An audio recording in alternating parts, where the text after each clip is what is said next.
Welcome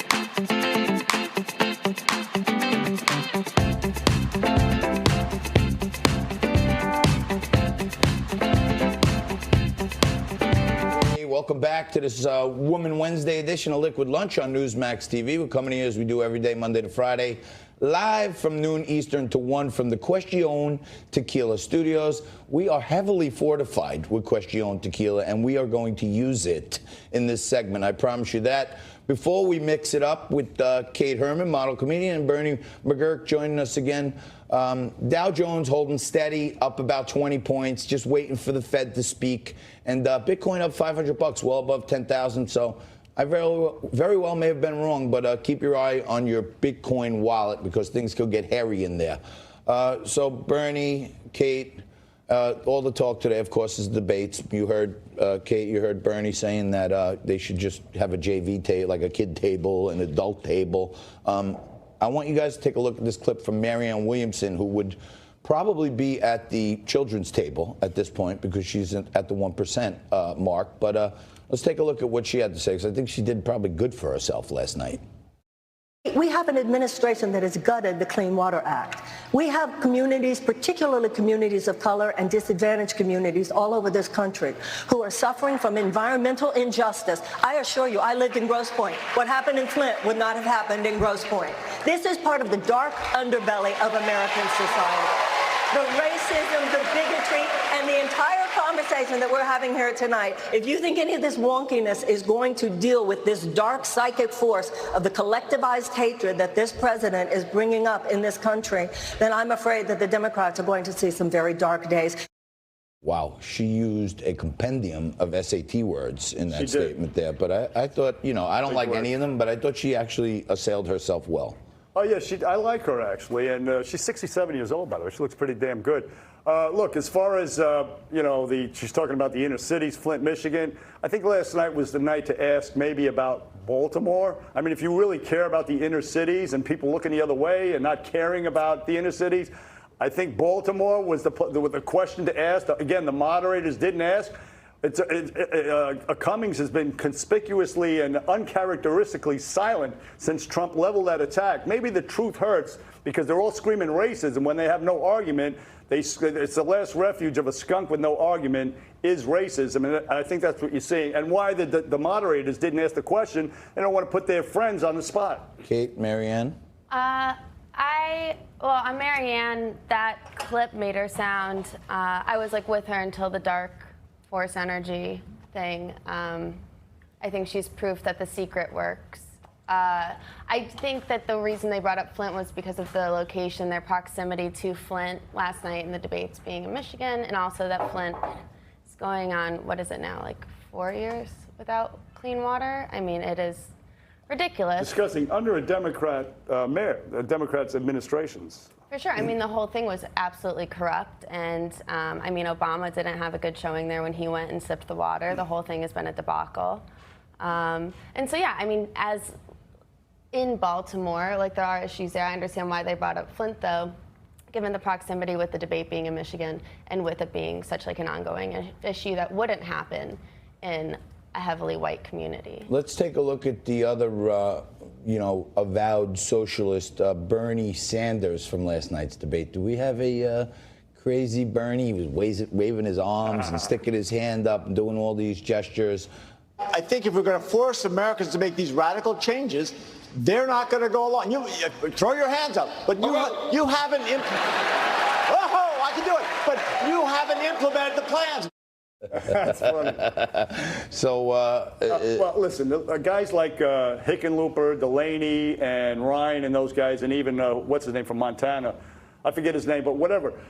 Get them off the stage because they actually displayed a semblance of sanity, and I thought the Democrat Party had totally lost their minds. And I want Trump to get reelected, so I don't want to see those guys. I want to just see the nutcakes like Liz Warren and Bernie Sanders and Kamala Harris and Cory Booker. That's who I want to see because, to me, I mean, they're part of the committee to reelect the president. That's right. How nuts they are. Them and the Kook squad. That's right. Are Liz, Pocahontas, and Bernie Sanders nutcakes, as Bernie McGurk says? A nut cake would be nice. We should get a little nut cake on the table one of these days. No, I don't think so. I think that they both are extremely progressive candidates, which I think some of the other candidates that are running are trying to distance themselves from and appear more moderate, which is probably where you would call them nutcakes because of their far left policies. But I think Bernie did I think Bernie and Warren had the best one-liners of the night with, people trying to come at them with bills that they wrote, like saying that he doesn't know that if it's possible, and Bernie's like, no, I wrote the bill, and Well, that's yes. what prompted the. When you've been there that long, you had to author something. But listen, he authored it, but it didn't pass. It doesn't mean that it's going to happen. And that's what the guy was saying. You don't know that. I do know that. I wrote the damn bill. No, you don't know. It's going to get changed. It's not going to happen. And by the way, let me just say this. That was a pretty good Bernie Sanders by Bernie McGurk. Let me just say this. His real threat was Liz Warren, Bernie Sanders. He didn't go after her at all.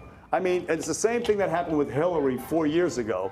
He doesn't have a spine, apparently, to attack those that are directly threatening him. He should have went after her for stealing his ideas. She appropriated his ideas on socialism. She stole Alexandria Ocasio-Cortez's Green New Deal stuff almost verbatim. And he should have went after her on that and said, and by the way, you stole the Indian heritage as well. You're a thief and you're a liar on top of it. So, as you know, it's the Question Tequila Studios. We usually mix it up, and I mix a drink in this segment. So I don't know if you want to try out our sponsor's product, but this is some Question Tequila. I want to thank you for coming on. In our last couple minutes here, let's go back to the Rat Squad for a minute, because the Trump tweet with the Elijah Curran. The Rat. I got it all right. batched into one now. I call them the Rat Squad, which, most of their cities are in the top 20 of the rattiest cities in America. But a national pet and rodent control company, Orkin, did a study, and they named the top 50 rattiest cities in America. And Baltimore, Trump was not that far off, because Baltimore comes in at number 8. Kate, what to do? Trump wasn't wrong. It's the 8th rattiest city in the country. Sure. New York was number 1. Of course, we have de Blasio. That's right. I mean, There's the top 10, according to Orkin. And every single one of those 10 districts is represented, coincidentally, by a Democrat, all but one. The top 10, you can see Chicago, New York, Los Angeles, all the places that are led by Dems, Dem mayors, Dem congressmen, and this is Orkin. This isn't me. This is a pest company. And not only that, with the Baltimore Sun wrote about it. PBS did a documentary in 2017 on Baltimore's rat problem. They did a documentary. Baltimore Sun wrote a preview of it, a review of it, and of course the murder rate in Baltimore is twice that of Guatemala, and they said Guatemala was too dangerous for illegal immigrants coming from the El Salvador and Honduras to go claim asylum. And meanwhile, Baltimore's murder rate is twice as high as Guatemala's. So yeah, Trump hit the nail right on the head. The truth hurts. And how do they respond? Not substantively, by calling him a racist, because he used the word infested.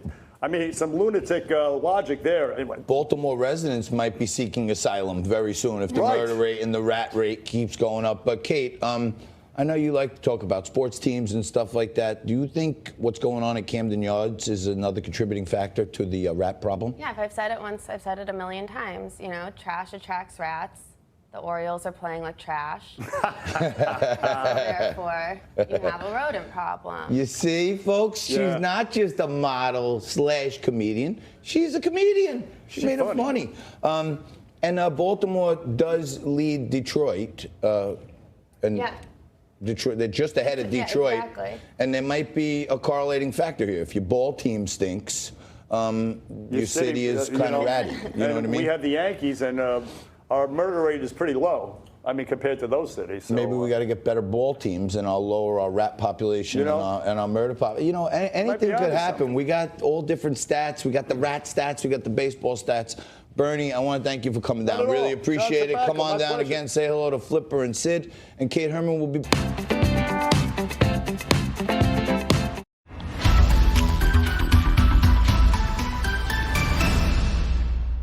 Hello Hello, I'm John Bachman. Ahead tonight on Newsmax Now, a Republican senator says he wants to end addictive social media behavior. Can that be done with new legislation? Plus, all the highlights from last night's debate and what it means for the candidates moving forward. Real news for real people tonight on Newsmax Now.